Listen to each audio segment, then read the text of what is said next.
नमस्कार बच्चों, आप सभी का हमारे YouTube channel teach in Hindi में स्वागत है। बच्चों, आज हम इस वीडियो में मध्ययुगीन काव्य के अंतर्गत मीराबाई के पद का अध्ययन करने वाले हैं। अगर आपने अभी तक हमारे चैनल टीच इन हिंदी को सब्सक्राइब नहीं किया है तो अभी तुरंत ही हमारे चैनल टीच इन हिंदी को सब्सक्राइब जरूर कर लें। बच्चों, पाठ शुरू करने से पहले हम सबसे पहले मध्ययुगीन काव्य के जो मीराबाई थी उसके बारे में जानेंगे। तो देखते हैं मीराबाई कौन थी। मीराबाई का जन्म संवत 1573 में जोधपुर में चोकड़ी नामक गांव में हुआ था। ये जोधपुर है, ये राजस्थान राज्य में है। और मीराबाई का विवाह कम उम्र में ही हो गया था, वो भी मेवाड़ के महाराणा कुमार भोजराज के साथ। मीराबाई बचपन से ही कृष्ण भक्ति में लीन रहती थी। वो कृष्ण को ही अपना प्रियतम मानती थी। कृष्ण मतलब कृष्ण भगवान जी को। और विवाह के कुछ समय पश्चात ही मीराबाई के पति की मृत्यु हो गई और उनके पति की मृत्यु होने के बाद उनकी कृष्ण भक्ति दिन प्रतिदिन बढ़ती ही जा रही थी। वो हर जगह मंदिरों में जा के, गली गली में जाके कृष्ण भक्ति के गाने गाती और नाचती भी रहती थी।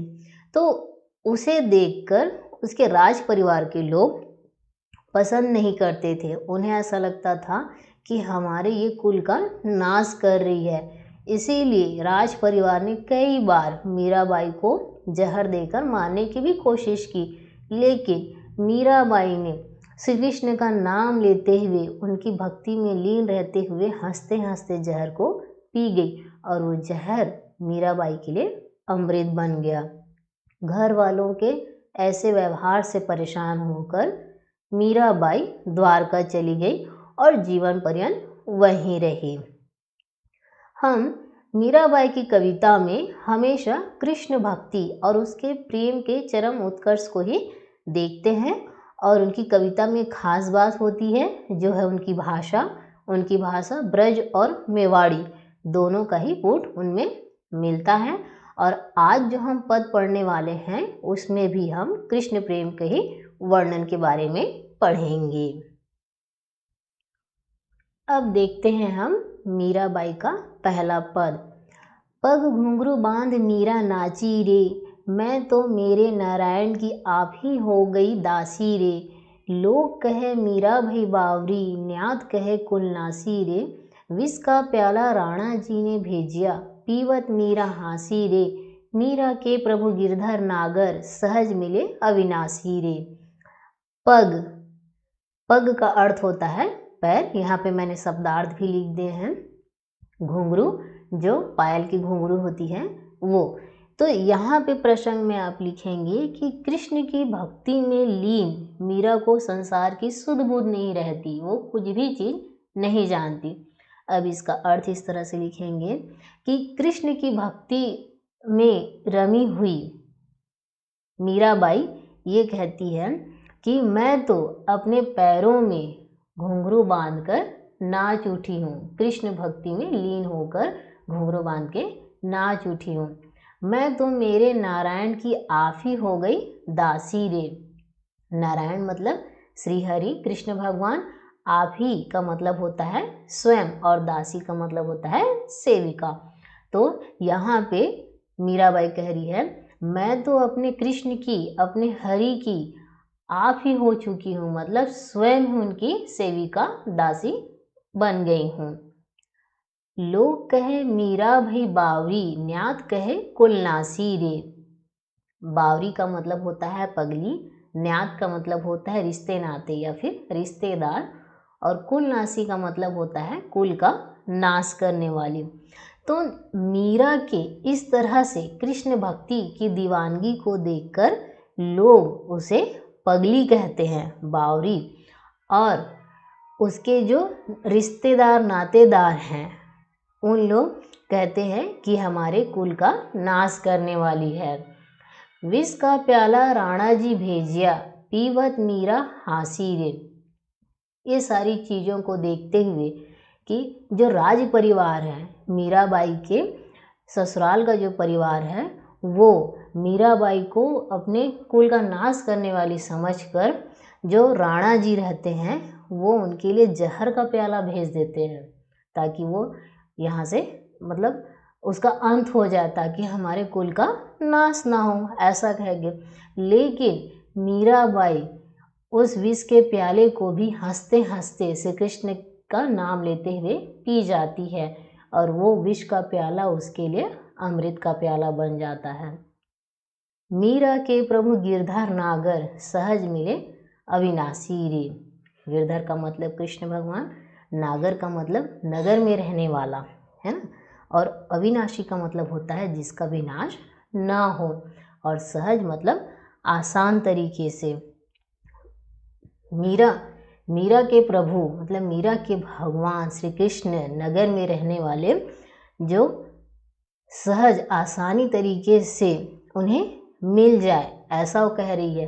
कहने का मतलब ये है कि उन्होंने कृष्ण में स्वयं की सुध भुला दी है कि वो अपने पूरा तन मन सारा चीज़ कृष्ण भक्ति में डुबो दिया है, और उस अविनाशी से जिसका कभी विनाश नहीं हो सकता, जो नगर में रहने वाला है, उससे मिलने के लिए वो आतुर है, बेचैन है। इसके विशेष में आप लिख सकते हैं कि इसमें ब्रज और मेवाड़ी भाषा का पुट है और ये भक्तिमय है ना, ये जो पद है वो। अब देखते हैं दूसरा पद। मैं तो सांवरे के रंग राची, साजी सिंगार बांधी पग घुंघरू, लोक लाज तजी नाची। सांवरे का मतलब होता है सांवला, मतलब श्री कृष्ण जी। रंग राची मतलब रंग में रंगना। तो इसके प्रसंग में आप लिख सकते हैं कि कृष्ण के प्रति अपने प्रेम भक्ति का वर्णन करते हुए मीराबाई कह रही है कि मैं तो सांवले कृष्ण के रंग में रंग गई हूँ। साजी सिंगार बांधी पग घुंघरू, साजी सिंगार मतलब सजना संवरना। मैं सारे श्रृंगार करके अपने पैरों में, पग का मतलब होता है पैर, अपने पैरों में घुंघरू बांधकर, और लोक लाज तजी का मतलब होता है त्यागना, लोक लाज को त्याग करके कृष्ण की भक्ति में नाचने लगी हूँ।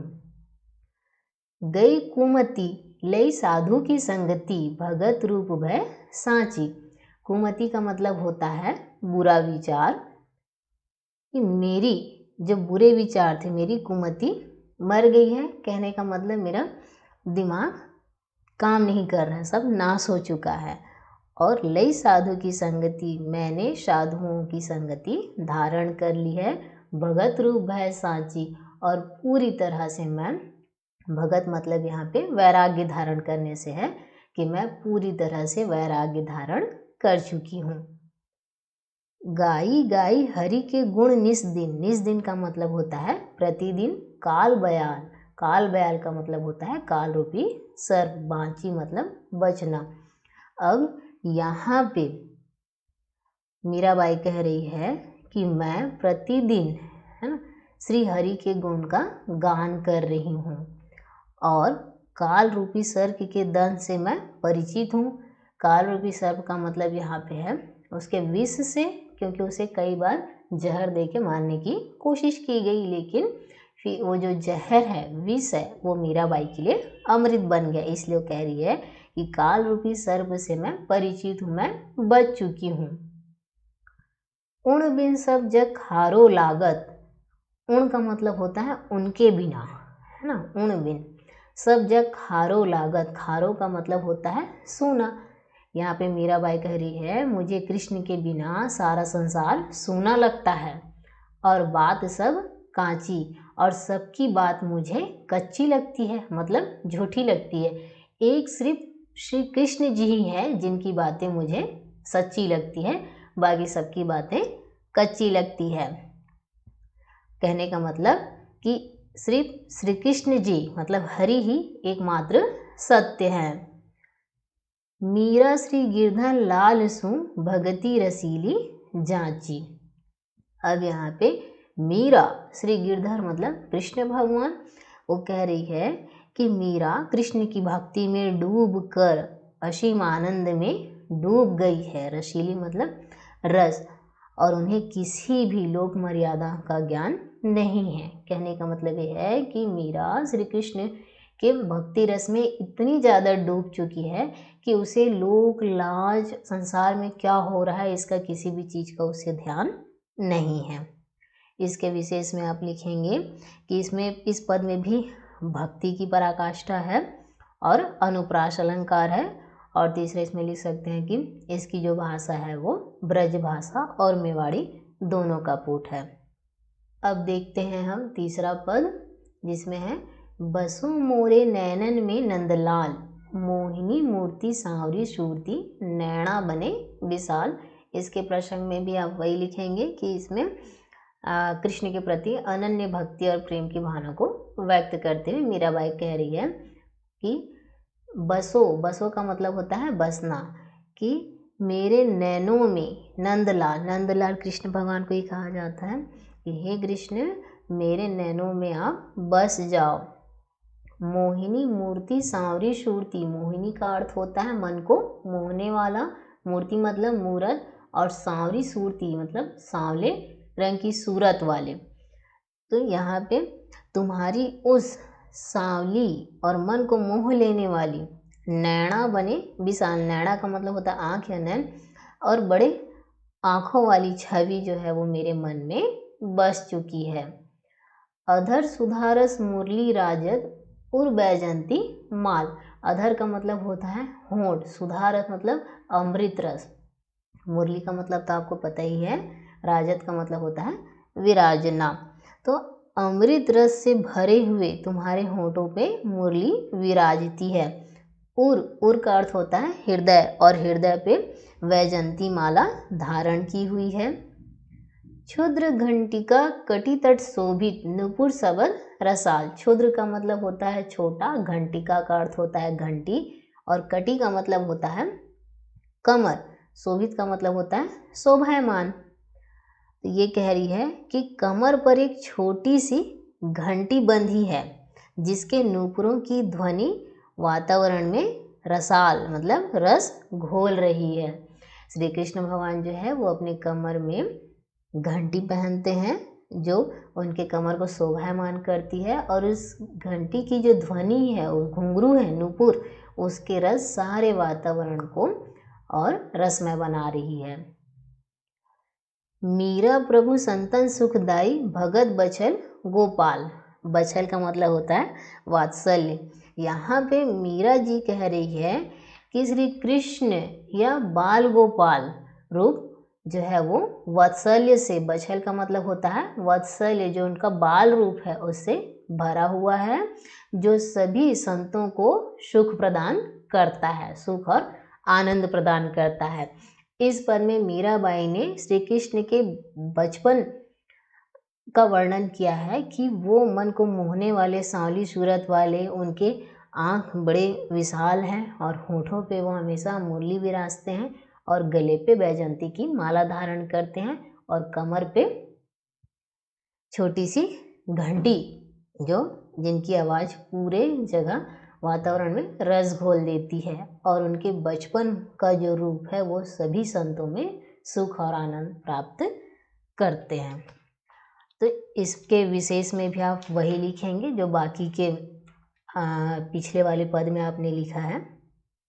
अब चलते हैं हम अंतिम पद में, जिसमें मीराबाई कहती है पायो जी मह तो राम रतन धन पायो, वस्तु अमूलक दी मेरे सदगुरु कृपा कर अपनायो।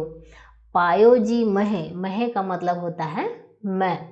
मीराबाई यहाँ पे कह रही है कि मैंने तो राम नाम का रतन धन पा लिया है, वस्तु अमूलक दी मेरे सदगुरु कृपा कर अपनायो। अमूलक का मतलब होता है अमूल्य, जिसका कोई मूल्य नहीं होता, और कृपा मतलब कृपा करना। तो यहाँ पे मीराबाई कहती है कि मेरे सदगुरु ने मुझ पर कृपा करके मुझे एक अमूल्य वस्तु प्रदान की है। जन्म जन्म की पूंजी पाई जग में सभी खोवायो, तो मैंने जन्म जन्म से जिस पूंजी की, जिस धन की अभिलाषा थी उसे मैंने पा लिया है, और मैंने जग में सभी चीज़ों को खोकर उस पूंजी को पाया है। खायो न खरच चोर न लेवे, दिन दिन बढ़त सवायो। अब यहाँ पे मीराबाई उस पूंजी के बारे में वर्णन कर रही है, बता रही है कि उसने जिस पूंजी को उसके सद्गुरु ने कृपा करके उसे दिया है, जो बहुत ही अमूल्य है और जग में सभी चीज़ को खोकर एकमात्र वही पूंजी मीराबाई के पास है, तो वो पूंजी किस तरह से है, उसे मीराबाई कह रही है खायो न खरच चोर न लेवै, कि इसे खर्च करने पर भी खर्च नहीं होता और इस धन को कोई चोर चुरा भी नहीं सकता। ये दिन दिन बढ़त सवायो, ये दिन दिन बढ़ता जाता है, इस तरह की ये पूंजी है। कहने का मतलब ये है कि जितना हमारा मन ईश्वर भक्ति में तल्लीन होते जाता है, हम उसका नाम लेते जाते हैं, हम उतने ही ज़्यादा उस भक्ति में डूबते जाते हैं और दिन प्रतिदिन उस ईश्वर के प्रति हमारी भक्ति और भी ज़्यादा बढ़ते जाती है। ये कहना चाह रही है। सत का मतलब होता है सत्य। सत की नाव खेवटिया सदगुरु भव सागर तर आयो। खेवटिया मतलब होता है नाव खेने वाला, भव सागर संसार रूपी समुद्र, तर मतलब पार करना या उतरना। अब यहाँ पे मीराबाई कह रही है कि सत्य की नाव खेकर सदगुरु जिसके नाविक थे, मैंने इस संसार रूपी समुद्र को पार कर लिया है, कि उसने सच्चे का साथ रखा और खेवटिया सदगुरु जो सत्य के नाव को पार करवाते हैं, उस भवसागर से मैंने पार कर लिया है। मीरा के प्रभु गिरधर नागर हरस हरस जस गायो। और मीरा के प्रभु श्री कृष्ण जी हैं, यह खुशी से मैं बता सकती हूँ। ऐसा मीरा कह रही है कि मेरे तो प्रभु कौन है, मेरे प्रभु श्री कृष्ण जी हैं जो नगर में वास करने वाले हैं, और उनकी प्रशंसा कर गाना गाने के लिए मेरे में कोई भी संकोच नहीं है। क्यों? क्योंकि वो शुरू से कृष्ण भक्ति में ऐसे लीन थी कि उसे लोक लाज किसी भी चीज़ की चिंता नहीं थी, वो हर जगह घूम घूम के श्री कृष्ण के गाने गाते रहती थी। इसलिए उसे एक प्रेम दरस दीवानी भी कहा गया है कि वो कृष्ण की भक्ति में इस तरह से डूबी रहती थी कि उसे संसार में क्या हो रहा है ये बिल्कुल भी पता ही नहीं चलता था। इसलिए अंत में उन्होंने यहाँ पे यही कहा है कि मेरे तो प्रभु श्री कृष्ण जी हैं और मैं उनकी भक्ति में खुश हूँ और खुश होकर उनकी भक्ति कर रही हूँ, जिसमें मुझे कोई भी संकोच नहीं है। बच्चों, अब हम चलते हैं इस पाठ के कुछ परीक्षा उपयोगी महत्वपूर्ण प्रश्नों की ओर, जिसमें सबसे पहला है, अपने पदों में मीरा खुद को दासी कहती है, ऐसा कहने के पीछे क्या आशय है, लिखिए। तो इसका उत्तर आप लिखेंगे कि मीराबाई कृष्ण की अनन्य भक्त है और श्री कृष्ण को ही अपना पति परमेश्वर व प्रियतम मानती है, इसलिए खुद को दासी कहती है। वह कृष्ण की सेवा में अपना सारा जीवन व्यतीत करना चाहती है और उनकी यह भक्ति पूर्ण रूप से श्री कृष्ण जी को समर्पित है। दूसरा प्रश्न है, गई कुमति लई साधु की संगति से कवि का क्या आशय है, लिखिए। तो इसमें लिखेंगे आप कि साधुओं की संगति में आकर मीराबाई जीवन के सत्य को समझ ली है और उनमें सुमति आ चुकी है। अब तक वे संसार के माया मोह में फंसी हुई थी, लेकिन अब उसे सत्य का ज्ञान मिल चुका है, तो उन्होंने स्वयं को कृष्ण की भक्ति में तल्लीन कर दिया है। अब है अगला प्रश्न, मीरा को जो अमूलक वस्तु मिली है उसके बारे में वे क्या क्या बता रही है, अपने शब्दों में लिखिए। तो इसका उत्तर आप लिखेंगे कि मीरा ने जो राम रतन धन पा लिया है वह उसे मतलब मीराबाई को सद्गुरु की कृपा से मिला है, और मीराबाई ने संसार में अपना सब कुछ खोकर उस पूंजी को ही पाई है, और यह ऐसी पूंजी है जिसे ना तो कोई खर्च कर सकता है ना ही कोई चोर चुरा सकता है, बल्कि उसे जितना खर्च करो वो दिन प्रतिदिन और ज़्यादा बढ़ते जाता है। इसका मतलब ये है कि ईश्वर की शरण में आकर उन्हें अब किसी की सुध बुध नहीं रही और उनका जीवन जो है वो सार्थक हो चुका है। चौथा प्रश्न है, राम रतन धन को जन्म जन्म की पूंजी कहने का आशय क्या है? लिखिए। तो इसका उत्तर लिखेंगे कि राम रतन रूपी धन पाकर मीराबाई स्वयं को धन्य मानती है, क्योंकि उन्हें जिस भगवान की आराधना में सुख मिलता था, जिसके लिए उन्होंने अपना सारा कुछ छोड़ दिया, न्यौछावर कर दिया, वह उनके जन्मों की साध है। तो अब वो उसे प्राप्त कर चुकी है, इसीलिए उसका जन्म सार्थक हो गया है। 5वां प्रश्न है, राणा ने मीराबाई को विष का प्याला क्यों भेजा होगा और मीराबाई उस विष को पीते हुए क्यों हंसी? अपने विचार लिखिए। तो इसका उत्तर आप लिखेंगे कि मीराबाई जो है वो कृष्ण भक्ति में हमेशा लीन रहती थी और वे गली गली मंदिरों में जा जाकर कृष्ण भक्ति के गाने गा गा कर नाचते रहती थी। उसे अपने परिवार की, अपने राशि परिवार की कोई भी सुध बुध नहीं थी। तो इसे देखकर जो उनका राजसी परिवार था वो अपने आप को सबके सामने अपमानित समझता था।